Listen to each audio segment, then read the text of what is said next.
Қожа Ахмет Яссауи кесенесі кісі ғасырда Әмір Темірдің бұйрығымен салынған.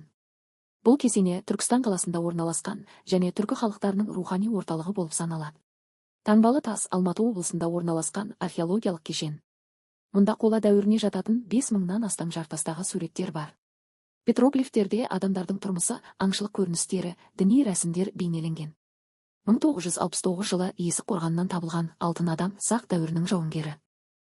Оның киімі 4000-нан астам алтын әшекеймен безендірілген. Шарын шатқалы табиғаттың бірегей ескерткіші. Ол Алматы облысында орналасқан. Шатқалдың жартас пішіндері ерекше болып келеді, сондықтан Қамалдар аңғары деп аталады.